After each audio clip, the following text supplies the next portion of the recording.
वाराणसी के 80 घाट पर मदन मोहन मालवीय जयंती समारोह का भव्य आयोजन प्रोजेक्ट ईस्ट सोसाइटी के सदस्यों ने महामना को श्रद्धांजलि अर्पित की। कार्यक्रम में महामना मालवीय जी की बीएचयू स्थापना, स्वतंत्रता संग्राम, पत्रकारिता और समाज सुधार में भूमिका पर विचार साझा। घाट पर तैयार की गई मालवीय जी की भव्य रंगोली आकृति आकर्षण का केंद्र बनी। प्रोजेक्ट ईस्ट सोसाइटी के संस्थापक विशाल जायसवाल बोले, देश महामना जी का सदैव ऋणी रहेगा। संस्थापक विशाल जायसवाल ने कहा, महामना की स्मृति में किया गया हर प्रयास अभी भी कम है। संस्था अध्यक्ष अर्चना जायसवाल ने कार्यक्रम में शामिल सभी सदस्यों का किया आभार व्यक्त। रंगोली कलाकृति का निर्माण कलाकार अनुराग कुराम और इंद्रपाल द्वारा किया गया। कार्यक्रम में सदस्य आलोक शर्मा, रानी झा, अंशु झा, खुशबू, अमन, आशुतोष, नवीन, शिव कुमार, प्रीति, राहुल कुमार, गौरव, अभिषेक पांडे, प्रमिला, अमित और विकास रहे मौजूद। 80 घाट पर दिखा राष्ट्र निर्माता महामना मालवीय जी के विचारों का जीवन सम्मान।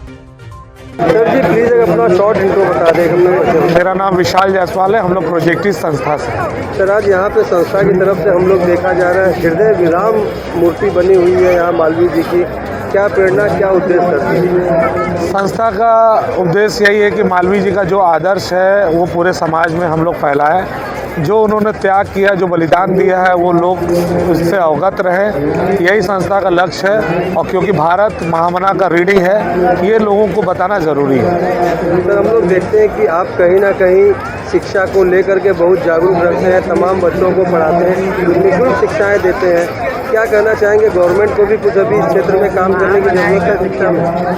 शिक्षा के क्षेत्र में हम लोगों ने इसलिए काम किया है कि आज शिक्षा का बहुत ही व्यापारीकरण है। जो 10,000 15,000 पेरेंट्स कमाते हैं वो सरकारी विद्यालय पढ़ाना नहीं चाहते, और जो अच्छे स्कूल है वो बहुत महंगे हैं। तो प्रोजेक्टिस का प्रयास है कि हम लोग सस्ती शिक्षा, अच्छी व्यवस्था दिया जाए, अच्छा संस्कार बच्चों में डेवलप हो, अच्छी सभ्यता हो, बच्चे देशभक्त निकले, न कि मशीन बने।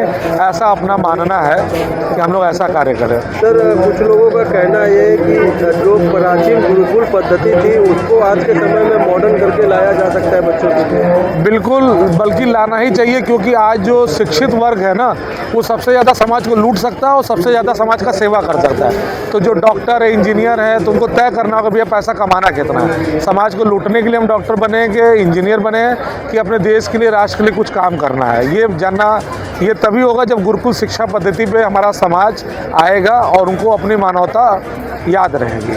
सर हम लोग देखते हैं कि सोसाइटी के माध्यम से भी आप तमाम सोशल वर्क को अंजाम देते हैं, क्या कहेंगे, कुछ आगे भविष्य में सोचे हैं और काम? भविष्य में हम लोग तो अभी ग्रीन एनर्जी पे भी काम कर रहे हैं, सोलर लोगों को लगवाया जा रहा है, पीएम घर मुफ्त बिजली योजना के तहत भी काम कर रहे हैं। और ग्रीन एनर्जी इसलिए कर रहे हैं क्योंकि आने वाला स्रोत जो है भगवान सूर्य का है और इसको अपनाया जाए। मोदी जी भी ये बात बोले हैं कि हम लोग के तो सूर्य भगवान हमेशा उगते हैं, उसका बेनिफिट लेना चाहिए और उनका उपयोग करना चाहिए, क्योंकि ऊर्जा की इतनी ज़रूरत हो रही है, इतनी मोबाइल, इतने इलेक्ट्रिक वाहन आ रहे हैं, अगर ऊर्जा नहीं रहेगा तो कैसे काम हो पाएगा। सर आप काशी में यंग एंटरप्रेन्योर के रूप में भी देखे जाते हैं, व्यापार जगत की आप एक हस्ती हैं। इस समय काशी में सौंदर्यीकरण के जगह में ध्वस्तीकरण जो हो रहा है, कैसे देखते हैं सर इस चीज़ को? देखिए, कहीं ना कहीं विकास हो रहा है तो थोड़ा सा दिक्कतें लोगों को हो रही है, लेकिन जब आप रोड पर निकलेंगे हर जगह जब फंस जाते हैं तो, और मरीज फंस जा रहे हैं, कोई किसी काम से जा रहा फंस जा रहा है, तो चौड़ीकरण देखते हुए सही मुआवजा लोगों को मिले। इस पे गवर्नमेंट को ध्यान देना चाहिए कि किसी का मन न दुखी हो, और अगर उसका पुश्तैनी मकान है तो उसका उचित दाम मिले उनको। बस यही हम एक अपील करेंगे मोदी जी गवर्नमेंट से। बहुत बहुत धन्यवाद।